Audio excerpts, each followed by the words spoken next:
ओम नमः शिवाय मित्रों। देखिए शिव महापुराण का पाठ करने जा रहे हैं और आज जो हमारा अध्याय रहेगा वह अध्याय है रुद्र संहिता प्रथम सृष्टि खंड के। आज हम इस 14वें नंबर अध्याय पे आ चुके हैं और ये 14वां जो नंबर अध्याय है वो आप यहाँ पे देख पा रहे होंगे। सृष्टि का वर्ण 186 नंबर पृष्ठ संख्या पे है और इससे पहले के जो अध्याय हैं वो हम कर चुके हैं और उनका जो है आपको लिंक मिलेगा डिस्क्रिप्शन बॉक्स में, उनको जाके आप एक बार चाहो तो देख सकते हो। तो यहाँ पे हम आ चुके हैं आज के अध्याय पे और करते हैं प्रारंभ भगवान भोलेनाथ जी का नाम लेने के बाद। फिर देखिए प्रारंभ करते हैं कथा के लिए। आज का अध्याय है सृष्टि का वर्ण।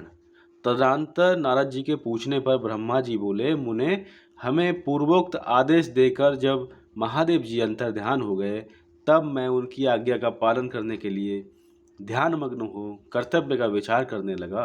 उस समय भगवान शंकर को नमस्कार करके श्री हरि से ज्ञान पाकर परमानंद को प्राप्त हो मैंने सृष्टि करने का ही निश्चय किया।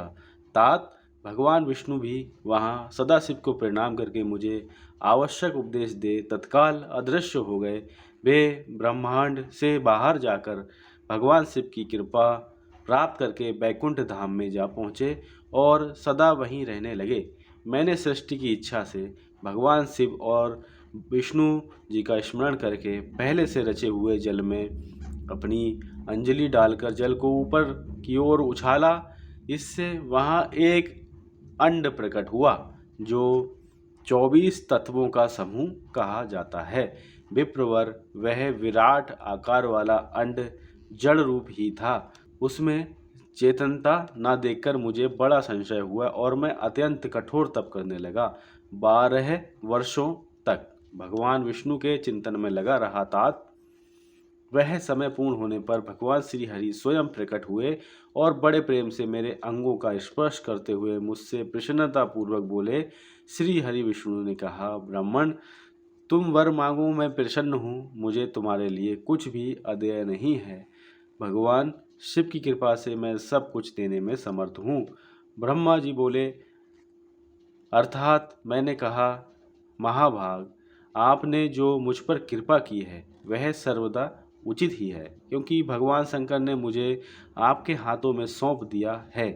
विष्णु आपको नमस्कार है। आज मैं आपसे जो कुछ मांगता हूँ उसे दीजिए। प्रभु ये विराट रूप 24 तत्वों से बना हुआ अंड किसी तरह चेतन नहीं हो रहा है, जड़ी भूत दिखाई देता है। हरे इस समय संपूर्ण शिव की कृपा से आप यहाँ प्रकट हुए हैं, अतः शंकर की सृष्टि शक्ति या विभूति से प्राप्त हुए इस अंड से चेतनता लाइए। फिर देखिए, मेरा ऐसा कहने पर शिव की आज्ञा से तत्पर रहने वाले महाविष्णु ने अनंत रूप का आश्रय ले उस अंड में प्रवेश किया। उस समय उन परम पुरुष के सहस्त्रों मस्तक, सहस्त्रों नेत्र और सहस्त्रों पैर थे। उन्होंने भूमि को सब ओर से घेर कर उस अंड को व्याप्त कर लिया। मेरे द्वारा भली भांति स्तुति की जाने पर जब श्री विष्णु ने उस अंड में प्रवेश किया तब वह 24 तत्वों का विकार रूप अंड सचेतन हो गया। पाताल से लेकर सत्यलोक तक की अवधि वाले उस अंड के रूप में वहाँ साक्षात श्री हरि ही विराजने लगे। उस विराट अंड में व्यापक होने से ही वे प्रभु वैराज पुरुष कहलाए। यहाँ पे देखिए कथा के दौरान बहुत ही सुंदर सा एक दृश्य आया है जो कि ब्रह्मा जी का है और इन्होंने तपस्या की है। श्री हरि विष्णु जी यहाँ पे प्रकट हुए हैं और ये इस प्रकार से कुछ ये चित्र है। चित्र की अगर महिमा यहाँ पे पढ़ी जाए तो यहाँ पे आप देख पा रहे होंगे इस चित्र की महिमा है सृष्टि का वर्ण। तो सृष्टि का वर्ण यहाँ पे इस चित्र में बताया गया है। फिर कथा देखते हैं। पंचमुख महादेव ने केवल अपने रहने के लिए सुरभ्य कैलाश नगर का निर्माण किया जो सब लोकों से ऊपर सुशोभित होता है। देवऋषि संपूर्ण ब्रह्मांड का नाश हो जाने पर भी बैकुंठ और कैलाश इन दो धामों का यहाँ कभी नाश नहीं होता। मुनि श्रेष्ठ मैं सत्यलोक का आश्रय लेकर रहता हूँ तात। महादेव जी की आज्ञा से ही मुझ में सृष्टि रचने की इच्छा उत्पन्न हुई है। बेटा, जब मैं सृष्टि की इच्छा से चिंतन करने लगा, उस समय पहले मुझ में अनजान में ही पापपूर्ण तमोगुणी सृष्टि का प्रादुर्भाव हुआ, जिसे अविद्या पंचक अथवा पंचपर्वा अविद्या कहते हैं। तदंतर प्रसन्नचित्त होकर शंभु की आज्ञा से मैं पुनः अनासक्त भाव से सृष्टि का चिंतन करने लगा। उस समय मेरे द्वारा स्थावर संज्ञक वृक्ष आदि की सृष्टि हुई, जिससे मुख्य सर्ग कहते हैं। यह पहला सर्ग है। उसे देखकर तथा वह अपने लिए पुरुषार्थ का साधक नहीं है, यह जानकर सृष्टि की इच्छा वाले मुझ ब्रह्मा से दूसरा सर्ग प्रकट हुआ, जो दुख से भरा हुआ है। उसका नाम है तिर्यक्त स्त्रोता। वह सर्ग भी पुरुषार्थ का साधक नहीं था। उसे भी पुरुषार्थ साधन की शक्ति से रहित जान जब मैं पुनः सृष्टि का चिंतन करने लगा, तब मुझसे शीघ्र ही तीसरे सात्विक सर्ग का प्रादुर्भाव हुआ, जिसे ऊर्ध्व स्तोत्रा कहते हैं। यह देव सर्ग के नाम से विख्यात हुआ। देव सर्ग सत्यवादी तथा अत्यंत सुखदायक है। उसे भी पुरुषार्थ साधक की रुचि एवं अधिकार से रहित मानकर मैंने अन्य सर्ग के लिए अपने स्वामी श्री शिव का चिंतन आरंभ किया। तब भगवान शंकर की आज्ञा से एक रजोगुणी सृष्टि का प्रादुर्भाव हुआ, जिसे आर्ववक स्त्रोता कहा गया है। इस सर्ग के प्राणी मनुष्य हैं, जो पुरुषार्थ साधन के उच्च अधिकारी हैं। तदनंतर महादेव जी की आज्ञा से भूत आदि की सृष्टि हुई। इस प्रकार मैंने 5 तरह की वैकृत सृष्टि का वर्णन किया है। इनके सिवा 3 प्राकृत सर्ग भी कहे गए हैं, जो मुझ ब्रह्मा के सानिध्य से प्रकृति से ही प्रकट हुए हैं। इनमें पहला महात्मा का सर्ग है, दूसरा सूक्ष्म भूतों अर्थात जन्म मात्राओं का सर्ग है, और तीसरा वैकारिक सर्ग कहलाता है। इस तरह से ये 3 प्राकृत सर्ग हैं। प्राकृत और वैकृत दोनों प्रकार के सर्गों को मिलाने से 8 सर्ग होते हैं। इनके सिवा नवा कौमार सर्ग है, जो प्राकृत और वैकृत भी है। इन सबके अवान्तर भेद का मैं वर्णन नहीं कर सकता, क्योंकि उसका उपयोग बहुत थोड़ा है।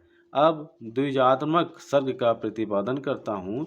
इसी का दूसरा नाम कौमार सर्ग है, जिसमें सनक सनंदन आदि कुमारों की महत्वपूर्ण सृष्टि हुई है। सनक आदि मेरे यहाँ पे देखिए, कथा के दौरान चित्र आया है, बहुत ही सुंदर से चित्र है। भगवान अर्धनारीश्वर का चित्र है। फिर देखिए एक चित्र और है, यहाँ पे भगवान शंकर जी हैं और साथ में ब्रह्मा जी हैं। चित्र का वर्णन पढ़ें तो देखिए, ब्रह्मा जी की तपस्या से भगवान शिव का कई रूपों में प्रकट होना। इस तरह से ये चित्र है। फिर देखिए 4 मानस पुत्र हैं, जो मुझ ब्रह्मा के ही समान हैं। वे महान वैराग्य से संपन्न तथा उत्तम व्रत का पालन करने वाले हुए उनका मन सदा भगवान शिव के चिंतन में ही लगा रहता है। वे संसार से विमुख एवं ज्ञानी हैं। उन्होंने मेरे आदेश देने पर भी सृष्टि के कार्य में मन नहीं लगाया। मुनि श्रेष्ठ नारद सनकादि कुमारों के दिए हुए नकारात्मक उत्तर को सुनकर मैंने बड़ा भयंकर क्रोध प्रकट किया। उस समय मुझ पर मोह छा गया। उस अवसर पर मैंने मन ही मन भगवान विष्णु का स्मरण किया। वे शीघ्र ही आ गए और उन्होंने समझाते हुए मुझसे कहा, तुम भगवान शिव की प्रसन्नता के लिए तपस्या करो। मुनि श्रेष्ठ श्रीहरि ने जब मुझे ऐसी शिक्षा दी, तब मैं महाघोर एवं उत्कृष्ट तप करने लगा। सृष्टि के लिए तपस्या करते हुए मेरी दोनों भौहें और नासिका के मध्य भाग से, जो उनका अपना ही अभिमुक्त नामक स्थान है, महेश्वर की 3 मूर्तियों में से अन्यतम पूर्णांश सर्वेश्वर एवं दया सागर भगवान शिव अर्धनारीश्वर रूप में प्रकट हुए, जो जन्म से रहित तेज की राशि, सर्वज्ञ तथा सर्वस्त्रिता हैं। उन नील लोहित नामधारी साक्षात उमा वल्लभ शंकर को सामने देखकर भक्ति से मस्तक झुका। उनकी स्तुति करके मैं बड़ा प्रसन्न हुआ और उन देव देवेश्वर से बोला, प्रभु आप भांति भांति के जीवों की सृष्टि कीजिए। मेरी ये बात सुनकर उन देवादिदेव महेश्वर रुद्र ने अपने ही समान बहुत से रुद्रगणों की सृष्टि की। तब मैंने अपने स्वामी महेश्वर महारुद्र से फिर कहा, देव आप ऐसे जीवों की सृष्टि कीजिए जो जन्म और मृत्यु के भय से युक्त हों। मुनि श्रेष्ठ, मेरी ऐसी बात सुनकर करुणा सागर महादेव जी हंस पड़े और तत्काल इस प्रकार बोले। महादेव जी ने कहा, विधाता मैं जन्म और मृत्यु के भय से युक्त अशोभन जीवों की सृष्टि नहीं करूँगा, क्योंकि वे कर्मों के अधीन हो दुख के समुद्र में डूबे रहेंगे। मैं तो दुख के सागर में डूबे हुए उन जीवों का उद्धार करूँगा। गुरु का स्वरूप धारण करके उत्तम ज्ञान प्रदान कर उन सबको संसार सागर से पार करूँगा। प्रजापते, दुख में डूबे हुए सारे जीव की सृष्टि तो तुम ही करो। मेरी आज्ञा से इस कार्य में प्रवृत्त होने के कारण तुम्हें माया नहीं बांध सकेगी। मुझसे ऐसा कह के श्रीमान भगवान नील लोहित महादेव मेरे देखते देखते अपने पार्षदों के साथ वहाँ से तत्काल तिरोहित हो गए। इस प्रकार से ये कथा यहाँ पे ये अध्याय संपन्न हो रहा है। और अगला अध्याय हमारा ये वाला है, इसको हम अगले वीडियो में करेंगे। तो एक बार प्रेम से बोलेंगे, ओम नमः शिवाय।